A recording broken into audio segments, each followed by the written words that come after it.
할렐루야. 아멘. 아멘. 오늘도 예배 자리에 나오신 모든 하나님의 사랑하는 자녀들을, 백성들을 주님의 이름으로 사랑하고 축복합니다. 아멘. 우리 예수님의 이름으로 사랑하고 축복합니다. 인사해 볼까요? 예수님의 이름으로 이름으로 사랑하고 사랑하고 축복합니다. 예, 오늘 본문의 제목은 성령 충만함을 받아 증인의 삶을 삽시다 라는 제목으로 말씀을 전하려 합니다. 오늘 본문은 예수님이 승천하시기 전에 마지막 이 땅에서 남기신 유언 같은 말이에요. 우리가 사람이 제일 중요한 말은 언제 하지요? 죽기 전에 하지요. 예수님이 승천하시기 전에 이제 제자들에게 하신 말씀입니다. 6절에 제자들이 이렇게 얘기합니다. 예수님께 이스라엘 나라를 회복하심이 이때입니까? 하고 묻습니다. 당시 유대에는 왕이 없었으므로 이스라엘은 자신의 주권이 있는 주권 국가가 아니었고 로마 총독의 지배를 받고 있는 피지배국이었어요. 그러니까 로마로부터 자유롭고 다른 백성을 다스리는 나라가 되고 싶었던 게 이 제자들의 마음이지요. 그런데 제자들이 예수께서 분부하신 성령을 받는 것과 이스라엘 나라의 회복이 연관이 있길 바라면서 아마 1장 초반부에 너희는 약속하신 것을 기다리라, 성령이 올 것이다 했더니 성령이 오면 아마 이스라엘 나라가 이때 회복될 것이 아닌가 라고 생각했습니다. 제자들 중엔 이런 생각을 가진 사람도 있습니다. 이스라엘 민족이 회복되어 그 회복된 나라에서 자기가 권력의 자리에 오를 거라고 생각했지요. 누가복음 22장 24절 27절에 제자들 중에 누가 크냐 이렇게 논쟁하고 마가복음 10장 35절 45절에는 선생님, 그러니까 예수님이 영광을 받으실 때에 하나는 예수님 오른쪽에, 하나는 예수님 좌편에 앉게 해달라며 이렇게 감투 욕심을 냅니다. 어쨌든 예수님은 이런 이스라엘의 회복의 때를 묻는 제자들의 질문을 일축해 버리십니다. 그리고 이스라엘 나라의 회복에 관한 때와 시기는 하나님 아버지의 권한이고 너희는 알 거 없다. 이스라엘 민족에 대한 하나님 목적이 무엇이든 너희가 관여할 바는 아니고 너희는 하나님 나라를 선포하고 섬기는 예수님의 증인이 되는 일에 전념할 것을 말씀합니다. 예수의 증인으로 살려면 먼저 성령이 임하시고 권능을 받아야 합니다. 오늘 본문 8절 말씀처럼.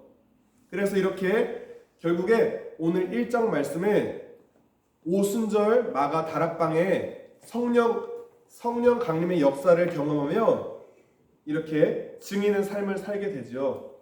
그런데 이러한 성령 강림의 사건은, 성령 충만함은 단회적인 사건이 아닙니다. 한번 이벤트성으로 이루어지는 일이 아니라 지속적인 성령의 충만함이 있어야 됩니다. 에베소서 5장 18절에 성령의 충만함을 받으라. 이 말은 현재 수동태의 명령형입니다. 그러니까 계속적으로 이것을 해라라고 명령하는 것입니다. 왜 그렇습니까?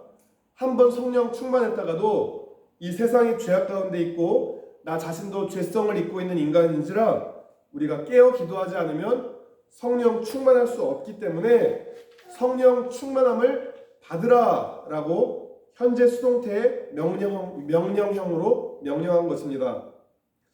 하나님께서 보내신 성령이 우리에게 임하게 되면 우리가 어떻게 됩니까? 예수님께 집중하게 됩니다. 성령 충만해서 예수님의 증인이 되고 땅끝까지 복음 전파하라 말씀하셨듯이 사역의 우선순위가 복음 전파가 되게 됩니다. 그리고 마태복음 28장 20절에 예수의 영인 성령께서 땅끝까지 복음을 증거하는 우리와 함께 세상 끝날까지 함께하겠다 약속하십니다.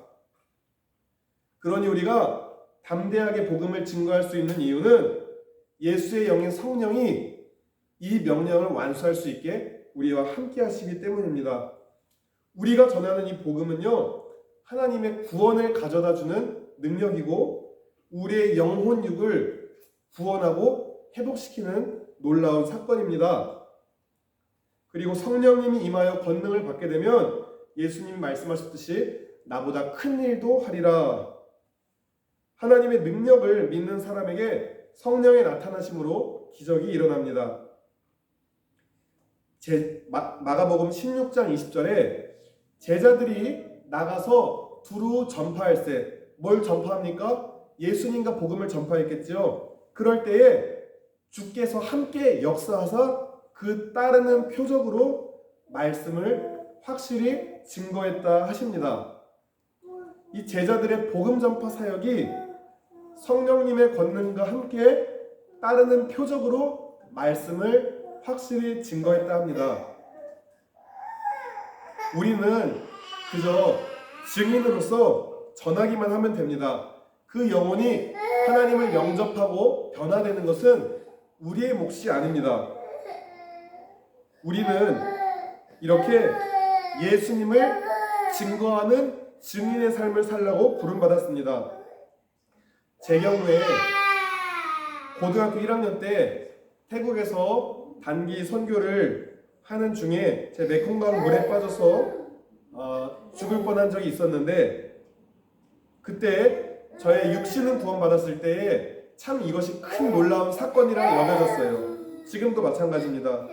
그런데 우리가 일반적으로 내가 내 생명이 끝나거나 다치는 것에 대해서는 민감하지만 내 영이 죽어가는 것에 대해서는 민감하지 못할 때가 있습니다. 주님과의 관계가 소원해지고 영이 죽어가는 것은 별로 와닿지 않아요. 한 끼 굶는 것은 그렇게 힘든데 한 끼 하나님 말씀 보는 것은, 한 끼 하나님 말씀 안 보는 것은 아무렇지도 않아요. 이런 사람들은 실상 예수님을 모른 채 죄악된 세상을 살아가는 사람들로서 죄와 사망에서 건진받아야 될 사람들입니다. 자, 우리가 물에 빠져 죽어가는 사람을 구하기 위해서 마음만 있으면 됩니까? 아닙니다. 물에 빠져 죽어가는 사람을 구하기 위해선 수영 실력이 필요합니다. 저도 이제 인명구조 자격증을 따지는 못했지만 그것을 목표로 이렇게 수영 레슨도 받고 수영을 했던 때가 있습니다. 그런데 사람의 육신을 수영으로 구원하는 일에도 엄청난 운동과 훈련이 필요한데, 그것보다 더 중요한 영혼을 구원하는 일에는, 예수님을 증거하는 일에는 엄청나게 더 힘들고 어려운 영적 싸움이 있기 때문에 우리가 기도하고 성령님의 권능을 받지 않고는 복음을 증거할 수 없고 그 복음이 영혼을 살릴 수 없습니다. 우리가 이렇게 예수님에 대한 지식만으로 복음을 전하기에는 역부족입니다. 성령님이 임해서 권능을 받아야 합니다. 사도 바울도 오직 성령의 의지에서 복음을 전하고 예수의 증인의 삶을 살았다 합니다. 사도 바울도 충분히 배울 만큼 학식이 많은 사람이었어요. 그런데 고린도전서 2장 1절에 이런 말씀을 합니다. 말과 지혜의 아름다운 것으로 전할 수 있지만 나는 그렇게 하지 않겠다. 오직 예수 그리스도와 그가 십자가에 못 박히신 것 외에는 알지 않기로 작정했다. 그렇게 말씀합니다. 그러면서 3절에 뭐라고 합니까? 그렇지만 그도 사람인지라 복음을 전할 때 내가 약하고 두렵고 떨릴 때도 있었다.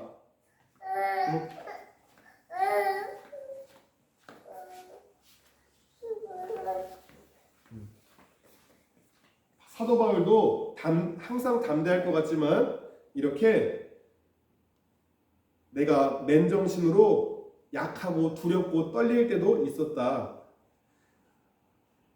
4절에 내 말과 내 전도함이 설득력 있는 지혜의 말로 하지 아니하고 다만 성령의 나타나심과 능력으로 하여 너희 믿음이 사람의 지혜에 있지 아니하고 다만 하나님의 능력에 있게 하려 하였노라. 사도 바울이 자신이 배운 대단한 학식으로 복음을 전하는 게 아니라 오직 성령의 나타나심과 능력으로 했다 합니다. 구원은 오직 하나님의 능력에 있음을 알고 그렇게 살아갔던 것입니다. 우리 교회 공동체도 이 약속의 말씀을 붙들고 기도에 힘써서 약속하신 성령의 능력을 힘입어 예수의 증인의 삶을 살기를 바랍니다. 증인이란 말은요, 원어로 마르티스라는 말로 보고 들은 것을 증언할 수 있는 자입니다. 또 어떤 곳에서는 이 단어가 순교자로 사용되기도 합니다.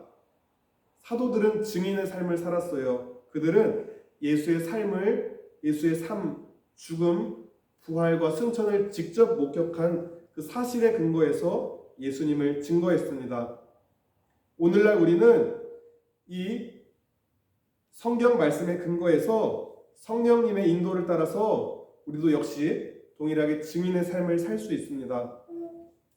그런데 이 증인으로 살다가 때로 우리가 순교하는 때가 온다 하더라도 우리가 성령께서 나를 붙들어 주시면 순교하지 않고 주님을 부인하지 않고 끝까지 주님을 증거하게 될 줄로 믿습니다. 그럴 때 우리의 땅끝이 물리적으로 먼 나라 혹은 미전도 종족뿐만이 아니라 그들을 위해서 우리가 장기, 단기로 복음을 증거할 수 있습니다. 이렇게 복음이 전파되는 것을 보면은 가까운 예루살렘으로부터 멀리 있는 땅끝까지 복음이 전해짐을 보게 됩니다.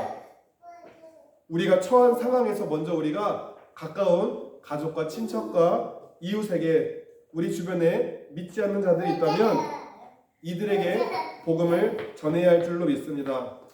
그리고 점차적으로 범위를 넓혀서 성령님의 능력을 힘입어 정말 멀리 있는 땅끝까지 복음을 증거할 수도 있습니다. 우리가 이렇게 우리에게 성령이 임할 때에 예루살렘과 온 유대와 사마리아와 땅끝까지 복음을 증거할 수 있습니다. 특별히 지금은 이 이스라엘 땅이 예수님이 감람산에서 승천하시고 다시 오시겠다는 그 땅이 전쟁으로 지금 어려움을 겪고 있습니다.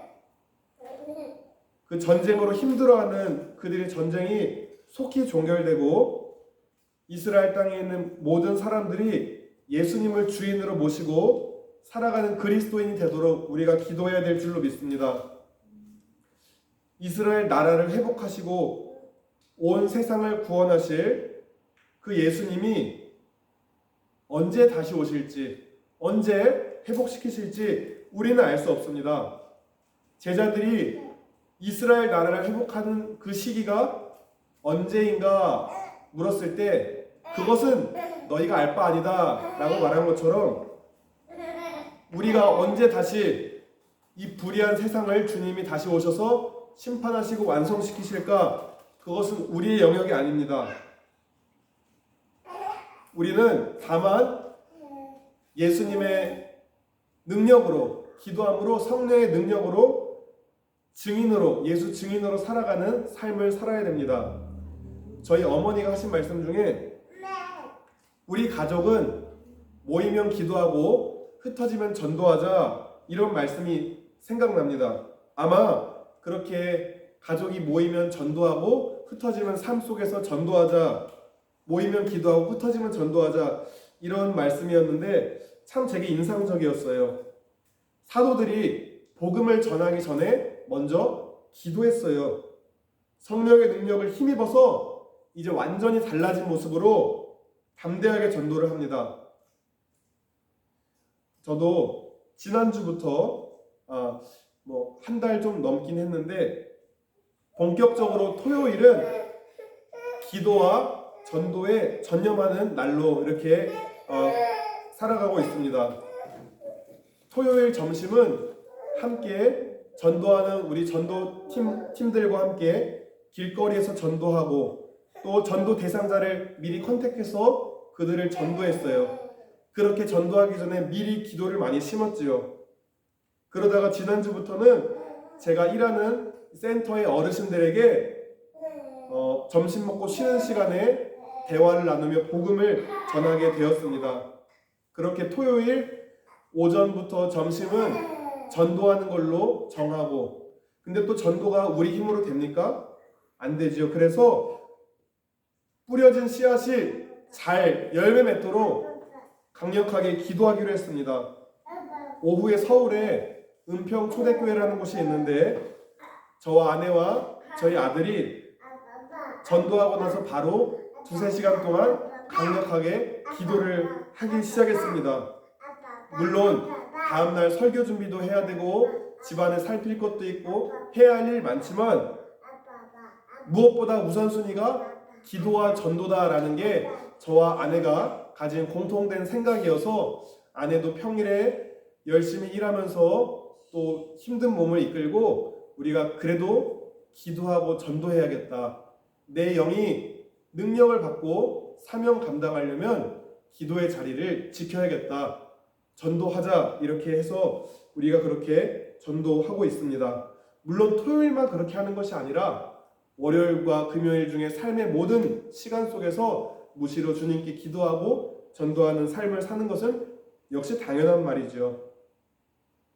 우리가 오늘 부족한 저희를 통해서 이렇게 때를 얻든 못 얻든 복음을 증거하게 하신 우리 하나님께 감사하고, 또 그 하나님의 사명을 감당하기 위해서 우리가 주님을 의지하고 끝까지 붙드는 삶, 성령께서 우리와 함께 하셔서 우리가 말씀을 증거할 때에 주와 성령이 함께 하셔서 따르는 표적으로 말씀이 확실히 증거되는 증인의 삶을 살게 되길 원합니다. 지금 우리가 사는 세상이 전쟁과 지진과 기근과 많은 이러한 소리들이 들려오면서 어떤 이들은 말세의 징조가 보인다면서 제 주변 사람들도 그렇고 유튜브에도 이런 말들이 많이 떠다닙니다. 물론 우리가 주님의 신부로 깨어서 시대를 잘 분별하는 것도 중요하지만, 여기에만 빠져서 자기의 일상과 복음 전파에 소홀히 하는 것은 우리가 하면 안 될 것입니다. 우리가 본질을 놓치지 않고 우리 본연의 사명, 성령님의 능력을 힘입어 복음을 전해 영혼 구원하며 예수님을 증거하는 증인의 사명을 놓치지 않고, 어디서 무엇을 하든, 집에 있든 회사에 있든 어디 지역 사회에 있든 내가 어디서 무엇을 하든 예수님께 초점을 맞추고 예수님만 바라보고 예수님만 높이고 예수님만 닮아가고 예수님만 증거하는 그러한 증인의 삶을 다 살아가시는 우리 모두 다 되시기를 예수님의 이름으로 축복하며 기도합니다. 아멘. 하나님 아버지 감사합니다. 오늘 귀한 사도행전의 말씀을 통해서 하나님, 이스라엘 나라를 회복하심은 우리의 권한에 있지 않고 주님이 또 공의로 심판하셔서 이스라엘과 열방을 회복시킬 나라, 그때는 우리가 소망하지만 그때도 역시 우리의 권한이 아닙니다. 우리는 다만 내일 주님이 오시든 오늘 주님이 오시든 또 우리 생에 오시지 않든 우리는 그저 우리가 처한 그 자리에서, 그 자리가 땅끝이라 믿고 우리에게 주어진 가까운 가족, 친척, 이웃부터 복음을 증거하기 원합니다. 그러나 내 힘으로 할 수 없으니 우리가 기도에 전념하며 성령의 능력을 힘입어 담대하게 복음을 증거하기 원합니다.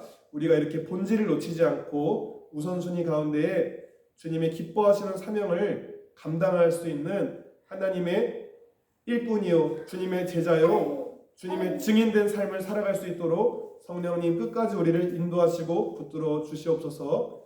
감사드리며 우리 주 예수 그리스도 이름으로 기도드렸습니다. 아멘. 아멘.